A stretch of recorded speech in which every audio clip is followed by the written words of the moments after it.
Bonjour à toutes et à tous, je suis Hélène Aguilar et vous écoutez Où est le beau, un podcast engagé qui souffle un vent nouveau sur le design, l'architecture et l'art. Ici, vous découvrirez les univers de mes invités d'une manière hyper intimiste.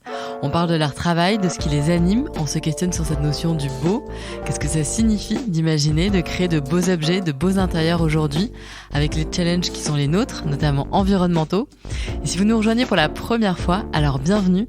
Et venez aussi découvrir le beau sur Instagram, c'est là que je suis le plus active.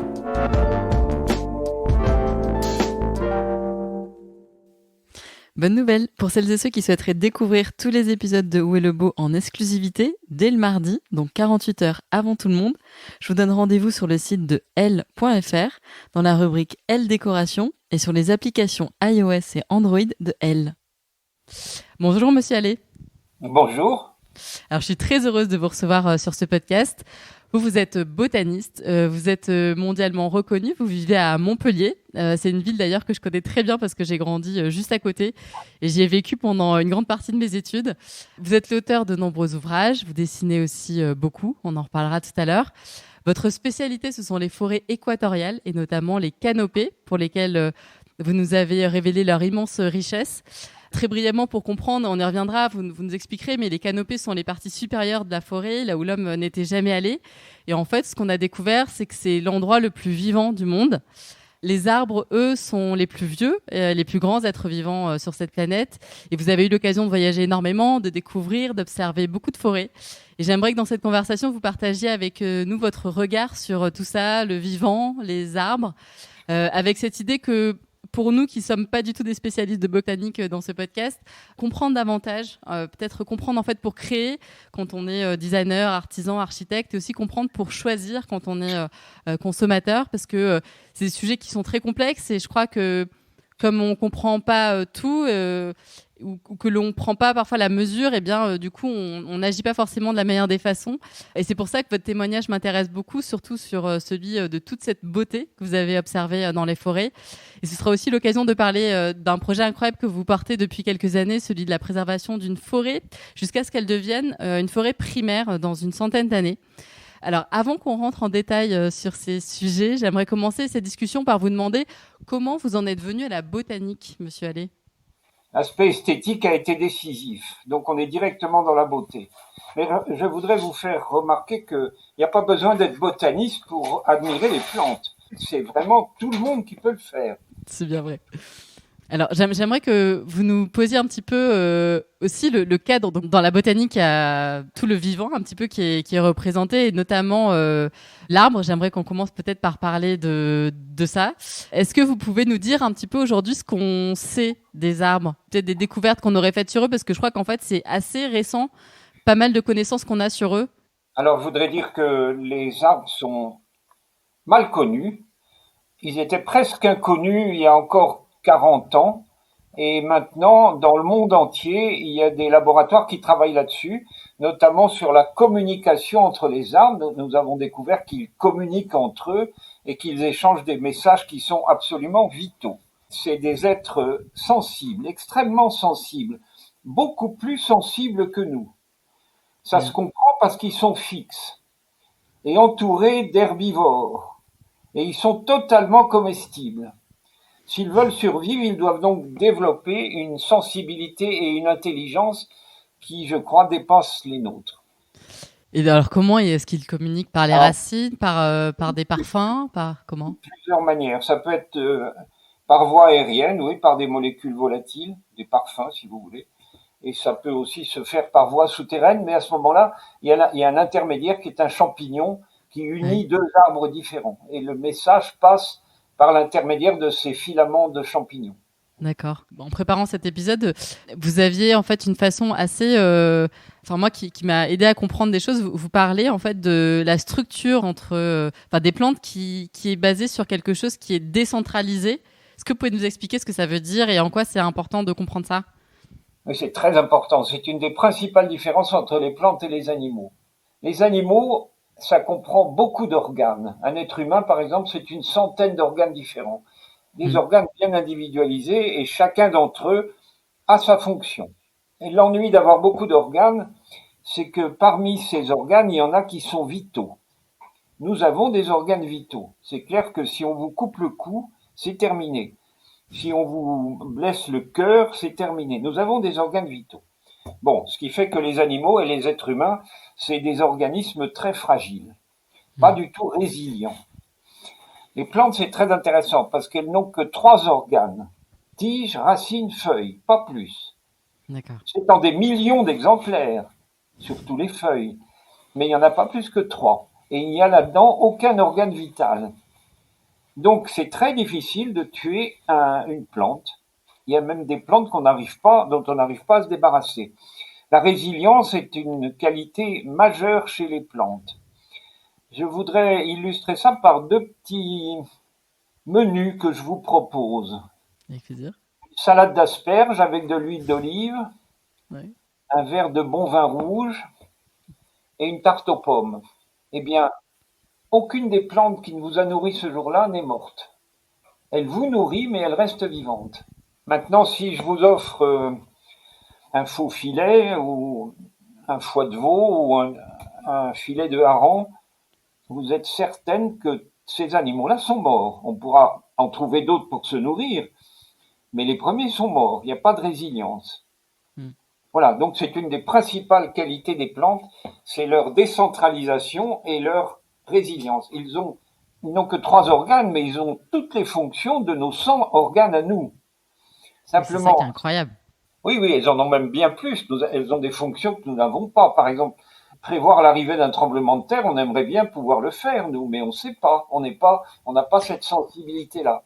Il y a des plantes qui permettent de prévenir ça? Tout à fait. Ça, c'est des travaux japonais. Vous avez d'autres exemples aussi de ce que peuvent faire les plantes, les arbres, qu'on ne peut pas faire nous? Oui, être sensible à la marée, sensible aux attractions lunaires et solaires qui règlent le rythme des marées. Les plantes y sont sensibles et pas nous. Elles y sont sensibles, elles comment?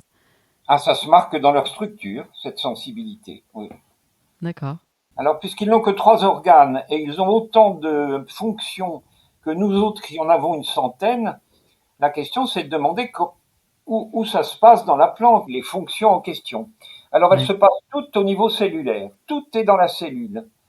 C'est-à-dire une plante n'a pas d'oreille, elle n'a pas non plus d'œil ni de cerveau, mais les fonctions que ça représente sont au niveau des cellules. D'accord. Et vous prenez une cellule vivante d'un animal ou d'un être humain, vous la cultivez sur un milieu de culture, c'est facile, on sait faire ça depuis très longtemps, eh bien vous obtenez une culture de cette cellule, mais ça ne changera jamais. Ça sera uniquement une culture de ce type de cellule si vous partez d'un animal. Maintenant, si vous partez d'une cellule vivante de plante, vous la cultivez sur un milieu adéquat, ça aussi c'est très facile, eh bien ça donne une culture, mais spontanément vous allez voir reparaître la plante entière. Ça veut dire que dans la cellule que vous avez prise au départ, il y avait absolument tout ce qu'il faut pour faire une plante. Tandis que dans la cellule animale, il n'y a pas tout ce qu'il faut pour faire un animal. Est-ce que, alors moi je crois que vous avez eu la chance de découvrir des très grandes forêts tropicales. Est-ce que vous pouvez nous raconter ce que vous avez vu? Quel est votre témoignage de toutes ces années d'observation, d'exploration?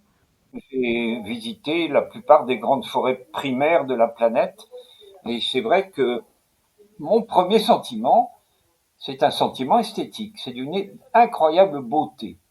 Alors comment est-ce que je peux faire pour témoigner de cette beauté? J'ai essayé la photo, j'en ai fait des milliers, mais je m'aperçois que dessiner, ça traduit beaucoup mieux la beauté qu'on perçoit. Donc j'ai fait des milliers, des dizaines de milliers de dessins. Oui, vous avez exposé à de nombreux endroits. Ils sont sublimes, vos dessins. Est-ce que pour vous, du coup, c'était le meilleur moyen de représenter ce réel, en fait? C'est une très vieille tradition en botanique. Et même à l'époque historique des grands voyages de découverte, les bateaux avaient toujours des dessinateurs. D'accord. Voilà. Et donc, nous, on est obligé de continuer à dessiner. Soit on le fait soi-même. Moi, ça me convient. Donc, je le fais moi-même. Mais au Muséum de Paris, j'ai des collègues botanistes qui ne peuvent pas ou ne veulent pas dessiner. Ça arrive, c'est rare. Hein. Mais ils ont des dessinateurs professionnels à leur disposition au muséum. D'accord, ok. Et donc ensuite, tous ces dessins, c'est aussi une trace. Ça permet de répertorier Parce que vous avez découvert toutes ces forêts depuis très très longtemps, et donc est-ce que vous avez peut-être aussi malheureusement assisté à la disparition de certaines espèces, ou en tout cas, c'est un moyen aussi de se souvenir? Il y a un formidable herbier, un des plus grands du monde, peut-être le plus grand du monde, au Muséum de Paris. Et ça, c'est toutes D'accord. les plantes qu'ont récolté les botanistes pendant toute leur carrière. Les dessins, ça vient en plus, et parce que dans l'herbier, les couleurs disparaissent, et hélas, les parfums disparaissent également. Donc tout ça, ça doit être noté. D'accord. Et les parfums, ça n'apparaît pas sur les photos non plus. Donc Mm. il reste le dessin et la description. Est-ce que vous pouvez nous donner, Francis Allais, la définition, votre définition de la forêt? Qu'est-ce que c'est une forêt en fait? Il ne s'agit pas uniquement d'arbres. Il faut qu'il y ait la faune. Et donc il faut que la forêt soit grande. Si elle n'a que quelques hectares, ça pourra contenir les arbres, mais ça ne contiendra sûrement pas la faune forestière. Ça demande des surfaces beaucoup plus grandes. Moi, ce qui Donc, m'intéresse, excusez-moi, je vous coupe la parole, mais ce qui dites-moi. m'intéresse, c'est à quoi sert le beau? Qu'est-ce qu'il signifie? Mm. J'ai réfléchi, dans les forêts tropicales, j'ai réfléchi à ça, puisqu'on est entouré de belles choses. Ma conclusion, au moins provisoire, c'est que la beauté, c'est la preuve que l'évolution a bien fonctionné et que le résultat est parfait. Ça s'applique aussi aux réalisations humaines, hein. Moi, je ne monterais pas volontiers dans un avion laid, ni dans un bateau moche. Voilà, les objets que nous fabriquons, ils sont beaux dans la mesure où ils marchent bien. Et donc, s'ils sont pas beaux, je m'en méfie. Donc il y a des plantes qui. Elles sont extrêmement anciennes, elles sont là depuis bien plus longtemps que nous, Mm. et si elles sont vivantes, c'est qu'elles fonctionnent bien. Et donc, c'est pour ça qu'elles sont belles. La beauté, pour moi, c'est la marque de l'évolution biologique parfaitement réussie. Parce que sinon elles auraient évolué, elles auraient changé. Mais elles n'arrêtent pas d'évoluer et de changer, ça c'est un peu leur métier, puisque l'évolution est toujours en marche. Mais le résultat doit être beau, sinon c'est supprimé. Il y a eu dans le cours de l'évolution biologique des milliers d'espèces qui ont été supprimées, qui ont disparu naturellement. C'est vrai que ça se passe maintenant à un rythme beaucoup trop rapide. Oui, Mais malheureusement. la disparition d'espèces, ça a toujours eu lieu. Est-ce que vous pourriez nous raconter, vous savez, l'exemple de la liane et du papillon? Oui, effectivement. Dans toutes ces relations entre les plantes et les animaux, vous avez des sommets en matière de beauté. Je ne sais pas si ça vous dit quelque chose, une passiflore, mais voilà Oui. une fleur que quand on en a vu une fois, on ne l'oublie jamais. Personne. Il n'y a pas besoin d'être botaniste. C'est une fleur qu'on ne peut pas oublier. Alors mon histoire commence avec une passiflore. Ça se passe en Amérique du Sud, en Amazonie par exemple, ou en Guyane. Mhm. Et l'autre, c'est un papillon qui s'appelle Heliconus et qui n'est pas spécialement beau. D'accord. Le papillon, il pond ses œufs sur les feuilles de la liane et les chenilles qui vont sortir des œufs, elles vont se nourrir des feuilles de la liane. Comme le vivant change en permanence, plus ou moins vite, mais il change en permanence, la liane devient toxique. Et donc le papillon est dans l'embarras. Il va falloir qu'il se nourrisse, enfin que ces chenilles se nourrissent sur d'autres plantes au moins un certain temps. Et puis, comme le papillon change aussi, il arrive un moment où une chenille de ce papillon devient capable de se nourrir de la passiflore toxique.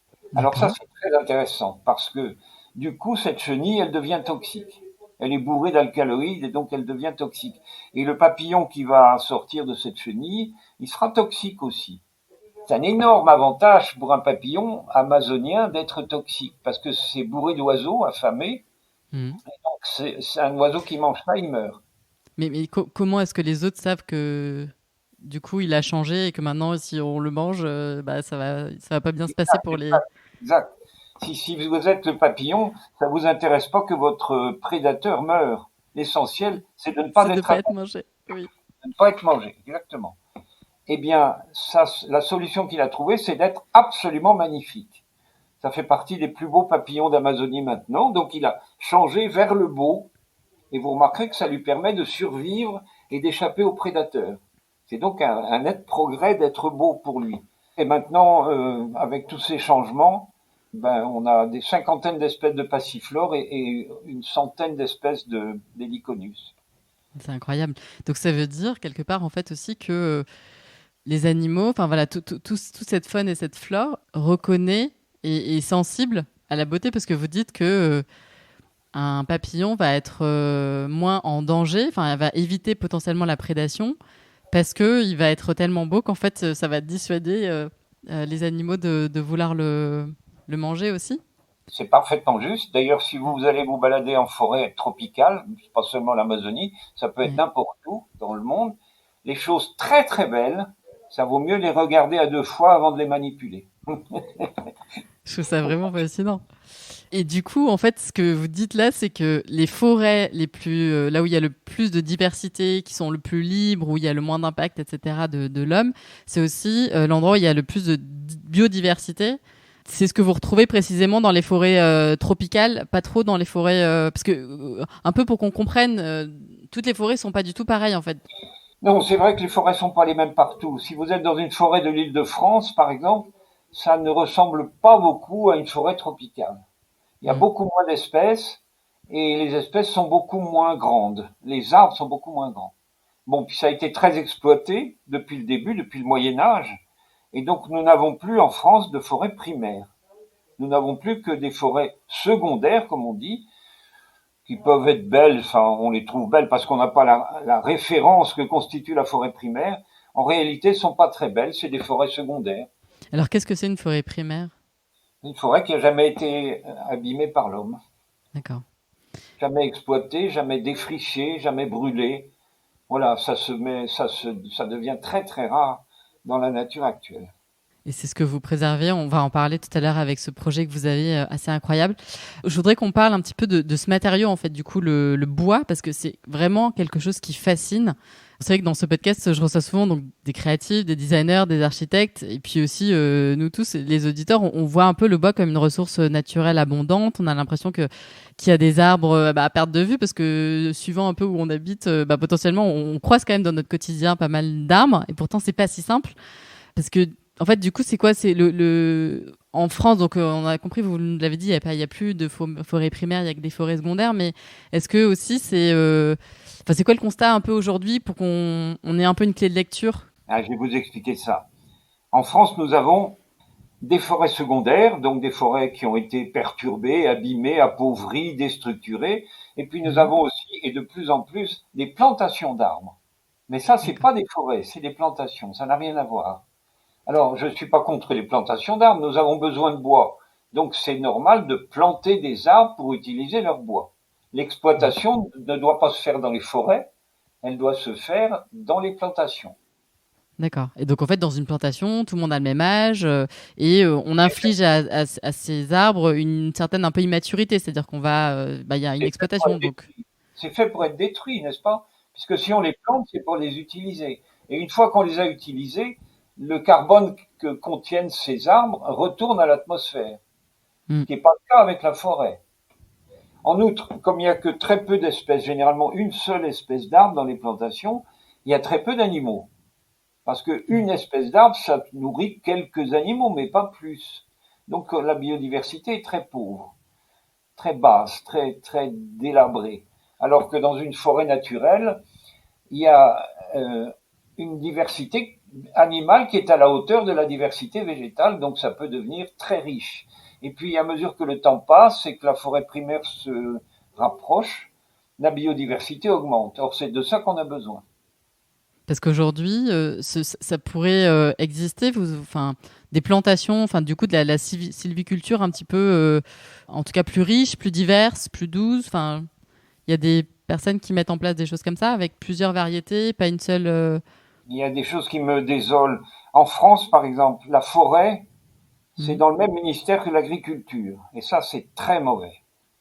Voilà, moi j'aimerais que ça soit un ministère ou un secrétariat de je ne sais quoi qui soit chargé uniquement des forêts. Mais le lien avec l'agriculture, c'est très dangereux. Et au niveau mondial, la FAO, qui est chargée des forêts, eh bien c'est Food and Agriculture Organization. Donc c'est à nouveau relié à ce qu'on mange, à ce qu'on détruit pour le manger. La forêt est mal partie à cause d'erreurs structurelles comme celle-ci. Parce qu'en fait, enfin, ce qu'on peut pas changer, c'est qu'en fait, pour faire pousser une forêt ou pour faire pousser un arbre, ça prend du temps, en fait. C'est ça, toute cette aussi. C'est que à chaque fois qu'on coupe un arbre, c'est pas, y a un impact qui est fort, non? Maintenant, on a des techniques pour faire pousser les arbres très vite. Ah bon? Si vous semez une graine, vous avez un arbre et c'est vrai qu'il va pousser lentement. D'accord. Bon, semez-en pas une, mais quatre, hein, en faisant un carré qui est la surface d'un Kleenex, par exemple. Mhm. Ok? C'est quatre fois la même espèce, n'est-ce pas? Oui. Donc ils vont pousser en même temps, puisqu'ils ont germé en même temps. Et quand ces jeunes plantes auront 1 mètre de haut à peu près, elles sont encore souples, alors vous les réunissez en haut avec un lien de raffia bien serré, et les quatre vont se souder. D'accord. Ensuite, vous gardez une seule pointe et vous en retirez trois. Vous gardez la meilleure et vous en retirez trois. Et vous êtes en train de fabriquer un arbre qui a 4 systèmes de racines et qui va Ah pousser ouais. extrêmement vite. On ne peut plus dire que les arbres poussent lentement. C'est qu'on les a pas mis dans les conditions qu'il fallait. Et quand vous dites là qu'ils peuvent pousser extrêmement vite, vous pouvez nous donner un exemple pour qu'on puisse se rendre compte? Ah ben oui, un arbre qui demanderait, disons, 40 ans pour fructifier, Ouais. s'il était seul, ça tombe à 10 ans. Et si c'est pour faire du bois, eh bien, vous gagnez aussi énormément de temps. Vous divisez le temps de croissance par 10 également. C'est énorme. Et aujourd'hui, ce sont des... Mais tout ça, ça nécessite en fait une connaissance incroyable en botanique, quoi. Ah ben, vous savez, si on ne connaît pas les plantes, on ne peut pas les comprendre. C'est déjà Bien très sûr. difficile pour ceux qui les connaissent, mais comprendre les plantes, c'est très dur parce que elles parlent pas et c'est une altérité absolue par rapport à nous. Mm. En plus, j'ai un ennemi personnel de l'époque des anciens Grecs, Aristote, qui a dit que les plantes Aristote? n'avaient pas d'intérêt parce qu'elles ne parlaient pas et qu'elles ne marchaient pas. Et cet idiot-là, enfin, je me permets de le traiter d'idiot en botanique, c'était peut-être un bon philosophe, mais il nous a mis dans la tête, et jusqu'à maintenant, 25 siècles plus tard, mes contemporains continuent à penser comme Aristote. On pense en fait en gestion, c'est ça le problème. C'est-à-dire que l'arbre ne marche pas, ne parle pas, donc il n'a pas d'intérêt. Voilà. Vous remarquez que c'est une manière de s'admirer le nombril, hein, parce que nous marchons et nous parlons. Ah oui. Et comment est-ce qu'aussi, comment on peut agir en fait? On se pose cette question une fois qu'on sait tout ça. Comment le regard qu'on porte sur la forêt en tant que citoyen peut influer sur notre société? Enfin, qu'est-ce Eh ben, que... il faut s'y mettre, voilà. Je suis horrifié d'avoir, j'ai lu ça récemment, des enfants aux États-Unis. Heureusement, c'est pas chez nous, mais c'est aux États-Unis. Ils ne connaissent les noms d'aucune plante. Par contre, ils ont dans la tête plusieurs centaines de logos de marques. Hmm. Bon, ben, je trouve ça très mal parti. Voilà. Les logos de marque, j'en ai rien à foutre. Ça m'intéresse absolument pas. Mais que les gamins ne sachent pas mettre un nom sur l'arbre qui est devant chez eux, ça m'effraie. Oui, parce que c'est aussi, enfin, la connaissance évidemment, et puis ça permet cette connaissance de pas oublier le respect que mérite en fait Ben, tout à la fait. nature. On peut pas respecter ce qu'on connaît pas. Ouais. Parce que en fait, elle nous rend des services incroyables, quoi. Ah ben, on n'existerait pas sans les plantes, ça c'est clair. On Mm. pourrait pas respirer. Alors, est-ce que vous pouvez nous parler de ce projet que vous avez, en fait, celui de la préservation d'une forêt, jusqu'à ce qu'elle devienne une forêt primaire? Alors, je vous explique. Nous Mm. n'avons plus de forêt primaire en Europe de l'Ouest, mais nous en avons une encore en Europe de l'Est, à la D'accord. frontière entre la Biélorussie et la Pologne. La forêt de Biélowiecza, qui est célèbre mondialement, c'est une forêt européenne, primaire, en plaine, et c'est d'une beauté incroyable. Moi, c'est inoubliable la visite dans cette forêt-là. Bon, j'apprends qu'elle est terriblement menacée. Le gouvernement Andrés Buba ne s'intéresse pas à l'écologie, c'est un peu comme Bolsonaro au Brésil, donc ils ont commencé à exploiter la forêt de Biélowiecza. Et ils ne respectent absolument pas les conseils et même les menaces de l'Union européenne qui a pourtant beaucoup travaillé à fonder cette forêt. Que Mm. faire? Puisqu'ils ne nous écoutent pas, eh bien la solution, je crois que c'est de refaire une forêt primaire à proximité de chez nous, plus près. C'est pas très compliqué. Il s'agit de ne rien faire.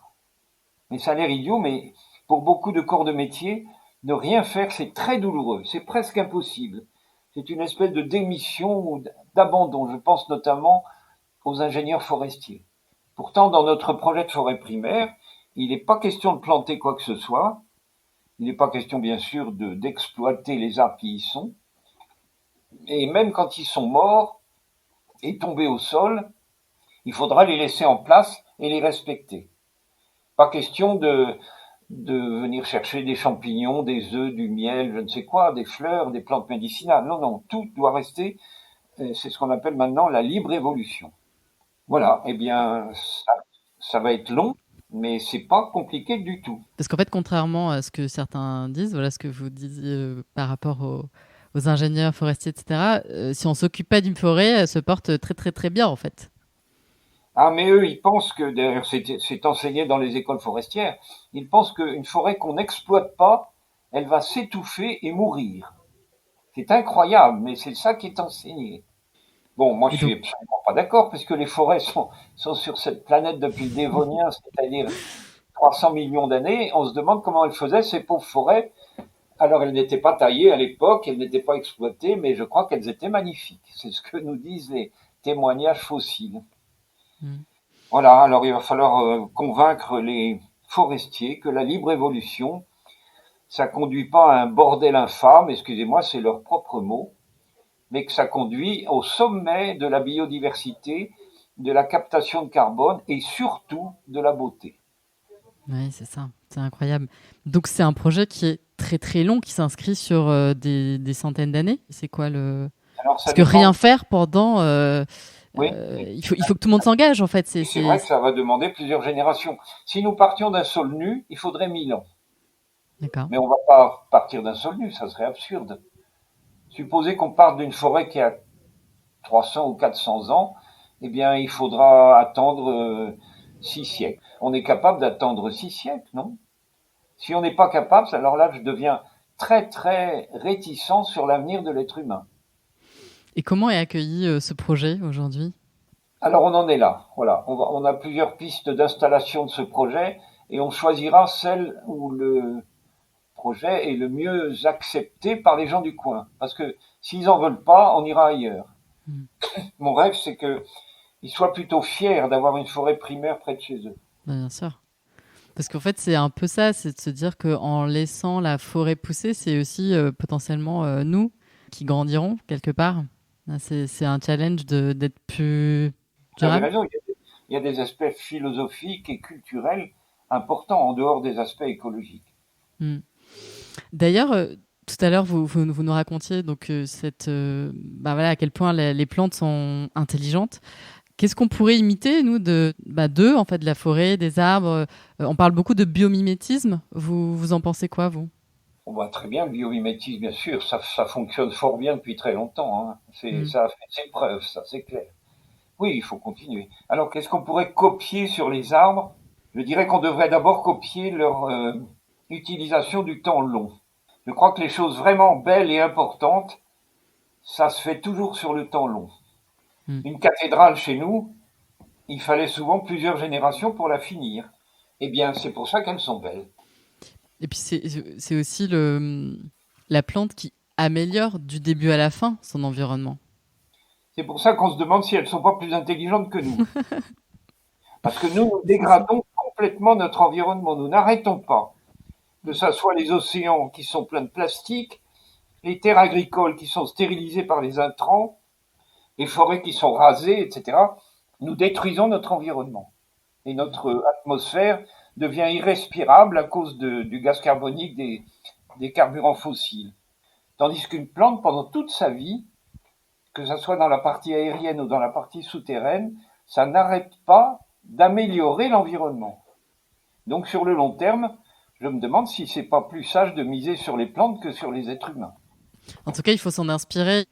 Comme on le disait, on a beaucoup parlé du beau tout au long de cette conversation. Est-ce que vous auriez peut-être une définition ou... C'est trop polymorphe. Je voudrais juste vous rappeler que si c'est beau, dans le domaine vivant, hein, qui est mon domaine à moi, si Hmm. c'est beau, c'est que l'être vivant en question est parfaitement fonctionnel et que c'est une vraie réussite biologique. S'il n'était pas beau, il aurait disparu. Voilà. C'est une définition, oui, si, on peut considérer ça comme une définition. Oui. C'est la marque d'une évolution réussie. Est-ce que vous avez ressenti, vous parlez beaucoup d'esthétisme, comme un choc esthétique ou alors quelque chose qui soit fort quand vous rentrez comme ça dans une forêt? Je crois que c'est un nom un petit peu particulier. Est-ce que vous pouvez nous parler? C'est là que apparaît parfois ce qu'on appelle le sentiment océanique. Si vous ne l'avez pas ressenti, je vous le souhaite très vivement. Et ça se passe apparemment dans des environnements naturels et souvent dans les forêts, à proximité des forêts. Tout d'un coup, vous avez, c'est très difficile à décrire, hein. C'est tout juste si les psychologues commencent à s'intéresser à ça. Vous avez tout d'un coup l'impression qu'il n'y a plus de limite entre vous-même et le spectacle qui vous entoure. Vous êtes partie, vous faites partie de l'environnement. C'est un sentiment très très curieux. On l'a appelé océanique, je ne sais pas trop pourquoi, parce que c'est une impression d'infini. C'est accompagné par un profond bonheur. Ça fait extrêmement bien à l'âme. Voilà, on sort de là extrêmement optimiste. Alors je ne sais pas si vous connaissez ça, mais Non, je n'ai jamais expérimenté ce sentiment. J'espère un jour. C'est un sentiment très curieux et je m'aperçois qu'il y a pas mal de gens qui l'ont ressenti, mais ils l'ont pas décrit parce qu'ils pensaient qu'ils étaient les seuls à l'avoir. Ouais. En fait, c'est un sentiment qui est moins rare qu'on ne croit. Bah super, merci de nous partager ça. Est-ce que, Monsieur Allais, vous avez un message à faire passer aux designers, aux architectes, aux créatifs qui nous écoutent aujourd'hui? Ah mon Dieu, oui, architecte, je suis un peu effrayé, vous voyez. Moi, j'habite dans une région où les édifices romains sont abondants. Je pense notamment à Nîmes. Et ben à Nîmes, vous avez des arènes qui continuent à fonctionner pour faire des spectacles théâtraux, ou des corridas, ou des choses comme ça. Ces bâtiments qui ont 2000 ans, ils continuent à servir. Moi, si j'étais architecte maintenant, je me demanderais ce que ça veut dire de construire des petites maisons qui seront foutues au bout de 100 ans, même pas.